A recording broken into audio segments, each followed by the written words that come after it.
As I walked out the entrance, my husband grabbed my shoulder, and we quickly became entangled in a scuffle. I absolutely did not want to be hit, but if possible, I wanted to land a punch myself. However, the strength of a man is incredible, and my husband was seriously trying to overpower me. I was also desperate to resist, but at that moment, we heard a loud scream from across the street. My husband and I froze in place. The woman who screamed was looking at us with a terrifying expression. Or rather, she was looking down. A pervert! My name is Sabrina, and I am 36 years old. I've changed jobs several times in the past, and I'm currently working for a foreign company. I have no complaints about my job, and I'm very grateful to have been hired. However, balancing work and my personal life is quite difficult. I now realize that it depends on the person I'm with. If my husband weren't Tim, my life would have been very different. To be honest, I've never had any trouble with growing up. I was headhunting to work for the company I'm currently working for, and I'm very satisfied with both my salary and benefits. My biggest flaw is that I have no eye for men. Well, there are countless flaws that I have, such as being bad at housework or not being good with children. But the one that stands out the most is my bad luck with men. Despite having learned painful lessons numerous times in the past, I was once again deceived this time. Before meeting my husband Tim, I had been plagued by various troubles. While living together with an ex-boyfriend, he used my car without permission during my overseas business trip, and even went on a cheating trip with another woman. However, that is not the main issue. What was more problematic than anything else was the fact that my ex-boyfriend had had his driver's license revoked in the past after causing a severe injury to an elderly person on a pedestrian crossing. Although we were living together, my ex and I were complete strangers, and there was no contact from the police. As a result, he kept the fact that he caused a major accident from me. However, I eventually found out from the police because he had a self-inflicted car accident on the way back from cheating trip using my car. According to the police, he had been trying to move the car somewhat, but had crashed into the telephone pole while under the influence of alcohol. Passers-by reported the incident, and when the police arrived, it was immediately evident that he was driving under the influence of alcohol without even needing a test. When the officer asked for his license, he couldn't show it. The police checked the data and discovered that he was driving without a license. Of course, he was arrested on the spot. I received a call from the police and immediately returned home from my business trip. I also received intense questioning. If it was found that I had left the car to him, knowing that he was driving without a license, it would have been a huge problem. Fortunately, my ex-boyfriend told the truth, so I was not held accountable, but I still received a warning from the police. His parents deposited the money for the damage to the car and the inconvenience fee, but to be honest, that didn't matter to me. This incident became a significant trauma for me, and I decided not to have a boyfriend until I met my husband at my previous job. My feelings of love began to stir again about 5 years after the incident. My first impression of my husband was good. I thought he was a soft-spoken person with a well-groomed appearance. His way of speaking and behavior were all very smart. I was surprised that he brought his lunch every day, but I had an even better impression of him because he was also capable of handling household chores. The reason I became closer to my husband was that we started working on the same project. "Please date me with marriage in mind."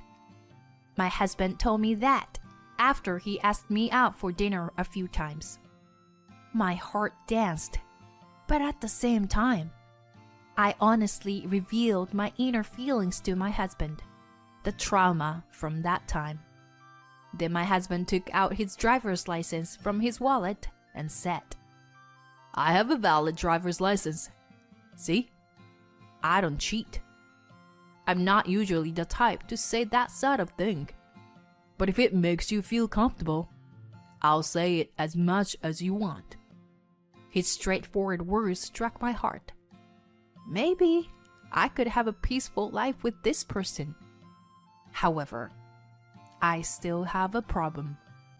"Thank you, but if we date and the conversation leads to marriage, do you want me to be a housewife?" "What do you mean?" "I want to continue working even after getting married.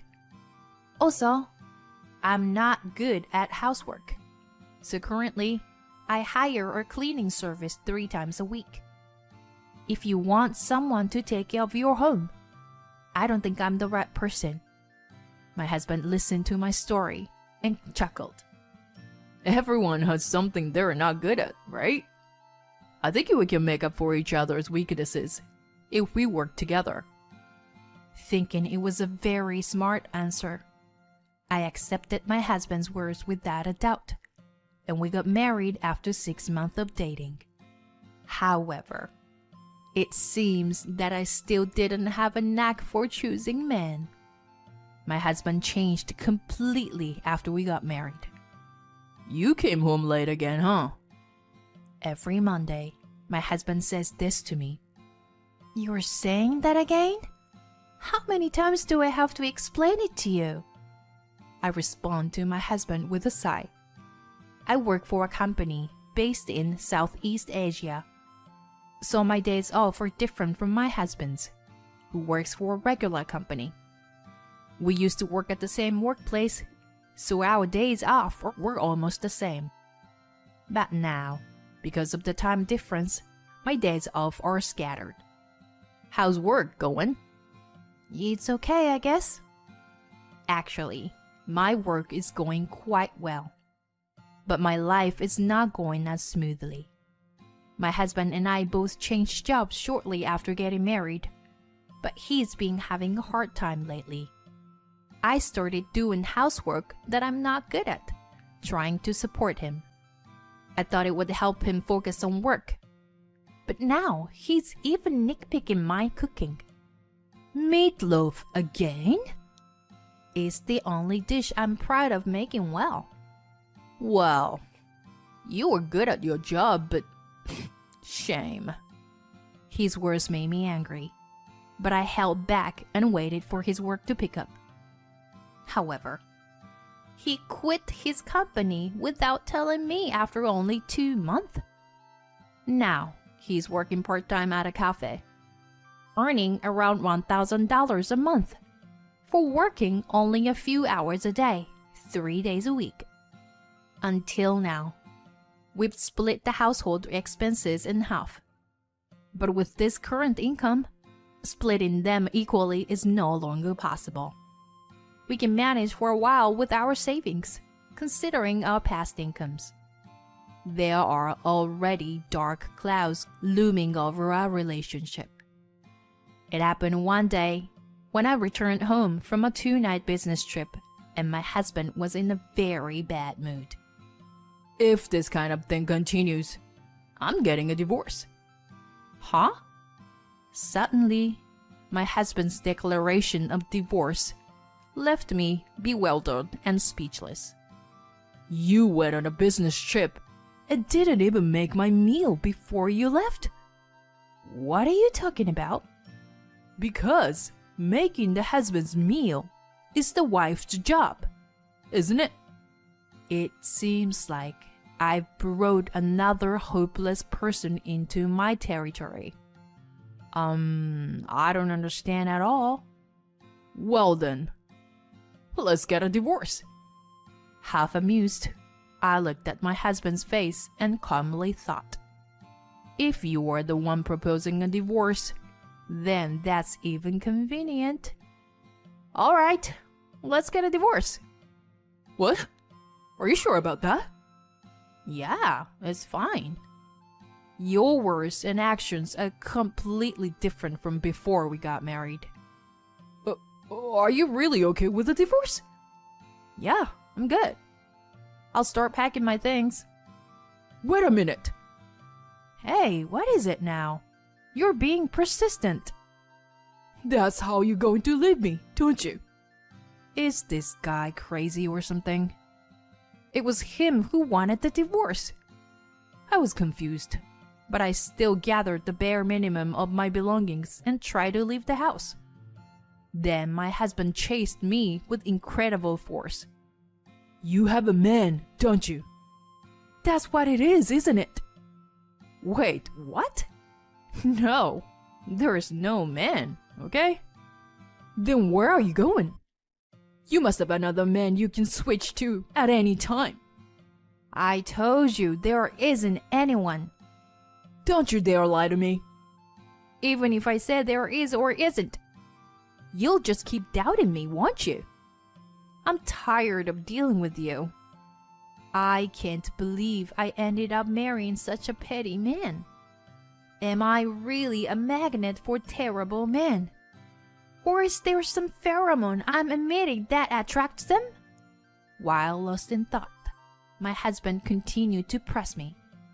You're making fun of me, aren't you? Don't get carried away. Huh? I'm not getting carried away or anything. Then why is that only you were able to switch jobs smoothly?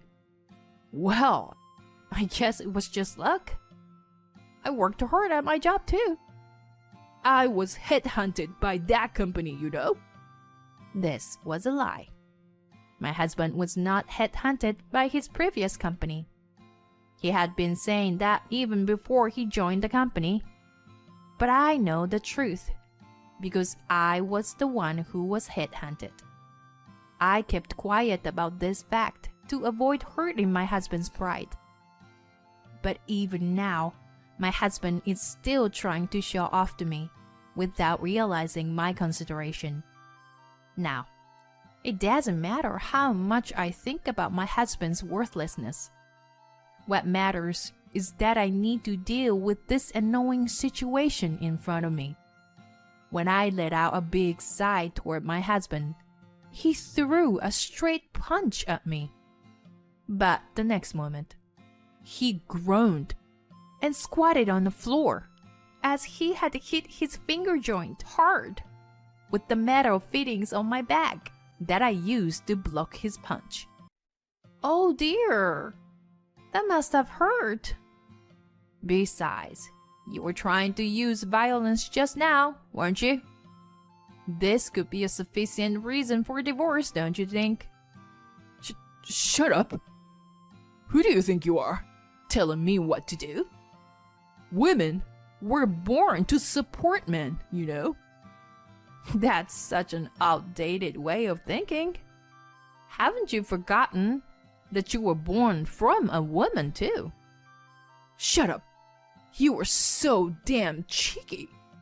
Then why did you even marry me in the first place? You knew I wasn't cut out for domestic life, didn't you? In fact, I told you that clearly, didn't I? It's a man's privilege to re-educate such women. You really don't get it, do you? I really don't have a knack for choosing men. Well then, let's discuss divorce through our lawyers at a later date. Wait a minute. Don't mess around. I ignored my husband and took my luggage outside to the front door. He followed me and grabbed my shoulder. We quickly got into a scuffle.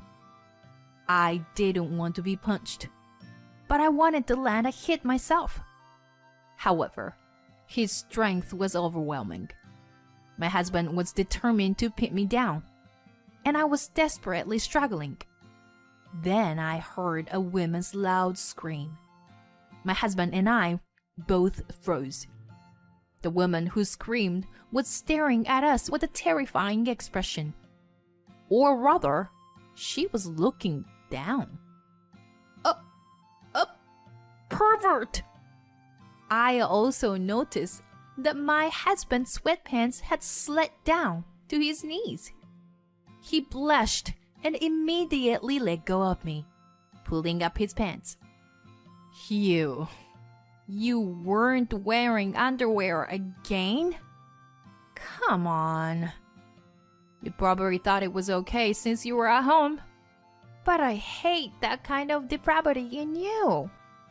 My husband, who was seeing with his lower half exposed by our neighbor, hurriedly ran back inside the house.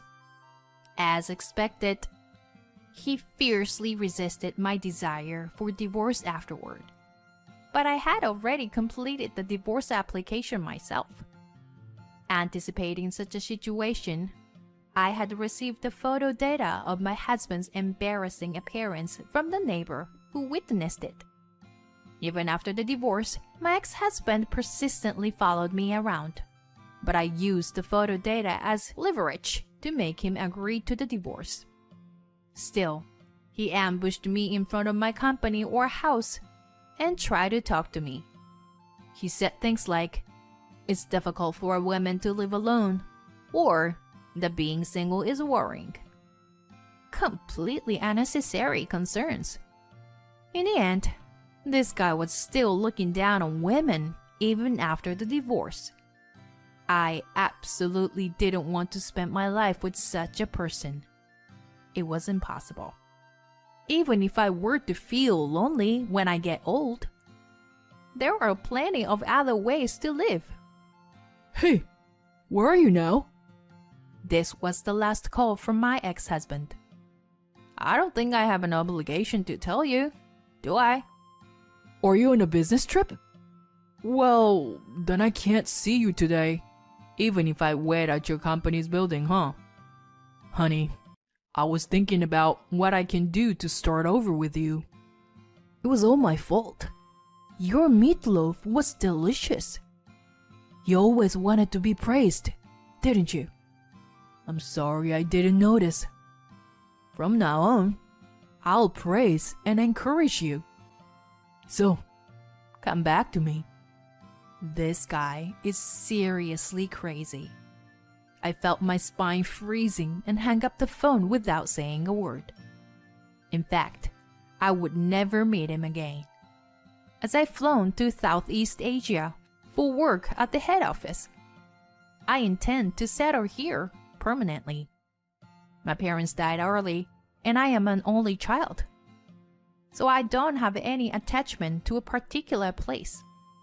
Well, I think I probably won't get married again.